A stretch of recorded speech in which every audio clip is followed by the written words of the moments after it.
Hey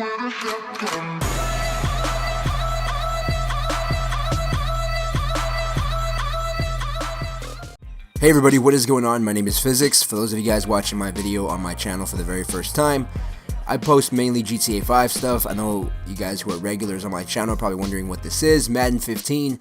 I've been having so much fun playing Madden 15 Ultimate Team that I decided to start uploading some Madden. As you can see, this is my Ultimate Team.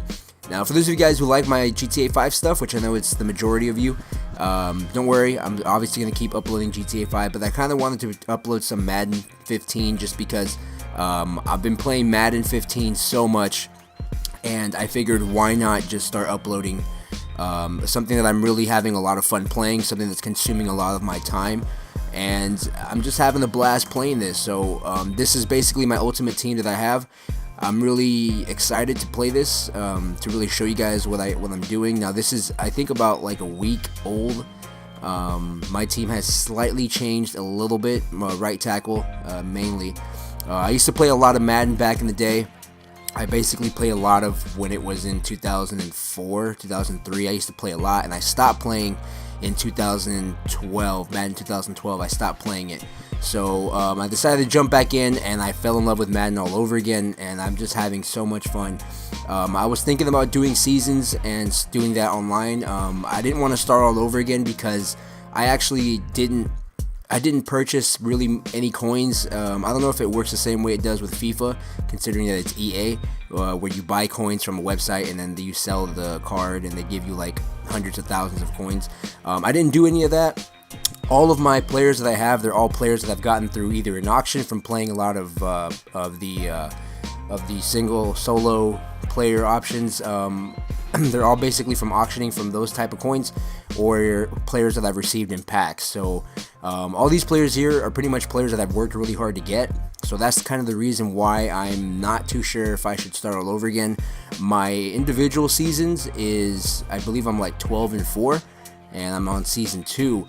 So I'll probably just pick it up from there, and hopefully you guys can also help me out if there's anything that you guys think would be better, that would work best. I'm gonna go and open up one of these game changer packs, as I do have some points as well. I don't have enough coins, but I do have some points, and gonna pick up on this game changer pack right here, and hopefully get something good to improve the team.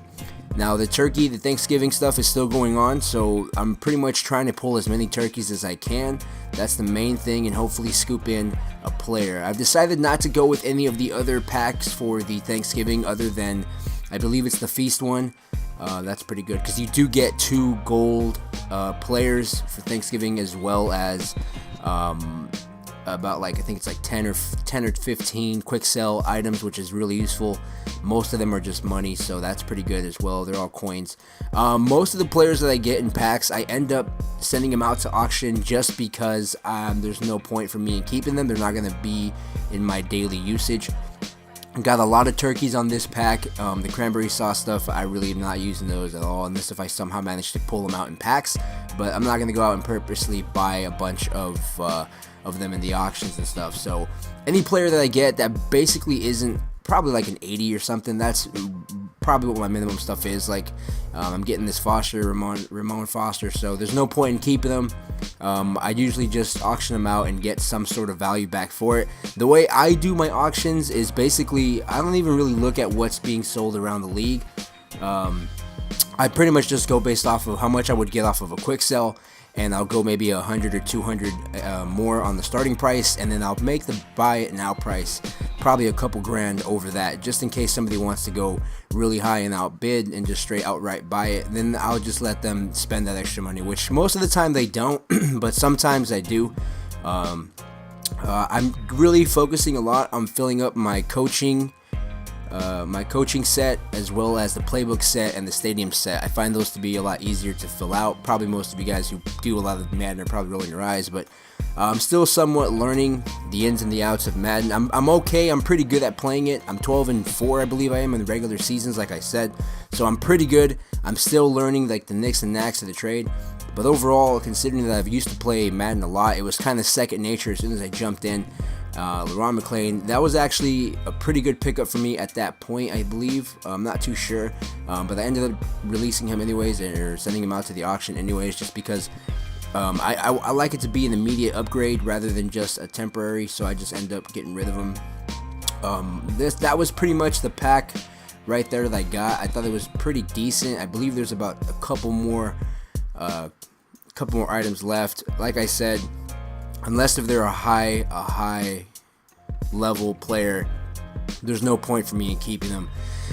As far as doing the sets for those players as well, I don't know, I'm kind of iffy about it. Sometimes I do it if it's a player that I feel I'm not going to get much of a return on in an auction. I end up doing it that way. Or if it's a player that I see that I can get some money back from in coins, then I end up sending them through the auctions. So it just depends really on what type of player it is, and if I feel I can get some sort of return back for him. If there's any value, if there's a high value for him, then I would definitely go and send them through the auction. If there isn't that much of a value, or if I send him through the auction twice and he comes back a third time, then there's no point in doing it again. So I just end up sending him over to the sets and hopefully fill out another one of those sets. So again, pulling out more cards on this pack, which is a pretty good pack. I'm not gonna lie, this one was pretty decent considering some of the players that were that were pulled out in here. But again, there was nothing really too amazing for me to keep. The corn and all that other stuff. Now this card right here, the Jed Collins, he was probably the biggest pickup in this whole set, and it was an immediate upgrade from Ron McClain, so I decided to swap him out for the starter. It was a no-brainer for me. Fullbacks, for whatever reason, because there's so few of them that are actually really good in the game, they're very expensive and they run pretty high, so I ended up going with that. I got the uniform sets, which I'm like halfway done with uniform sets, as well as stadium sets. I'm about a quarter of the way done with those as well. And I picked up Glenn, which was a great pickup. The only downside of that was that I already had the same exact player, so it really didn't do me any good. So what I did was I decided to just put them up on the auction. I went pretty high on him. Normally with the starting prices on the cards that I know are going to sell, I usually start them off pretty meager, around 800 coins and stuff like that. And then I just go up and put the buy it now price to a price which I know it's probably not going to go for. In case somebody wants to get crazy and go for that price, then I guess that's a win for me. And if not, it'll just go to the highest bidder, which will be probably like halfway towards that price, which is still pretty decent. As far as the badges and stuff, I've been filling out a lot of certifications and just try to put them wherever I can get them in, and that's basically it. As you can see, one of the auctions just ran out. I ended up adding some of these to the sets because I figured I already have them, so maybe I end up getting a full set and maybe I can do it. Brandon Cooks was a player that I saw who I wasn't too sure until I saw his speed, and I was really impressed by the speed. I was kind of using him for thinking about using him for punt returning, or maybe even putting him in my starting line, considering I have very strong wide receivers. I didn't think he would make it into the starting role, but I did think that I could use him in some sort of punt returning role, maybe at the sacrifice of using an extra contract, but I figured the punt returning section was hurting pretty bad. I don't like using my starters for punt returning because if you play long games, your players are going to get tired a lot more than what they would normally do in regular games. So I just decided to go with that. And that's basically it for this video. I hope you guys enjoyed it. I'll be having a lot more pack openings and a lot more seasons. Any suggestions, feel free to leave them in the comment section down below. Drop a like and subscribe for more Madden. Peace.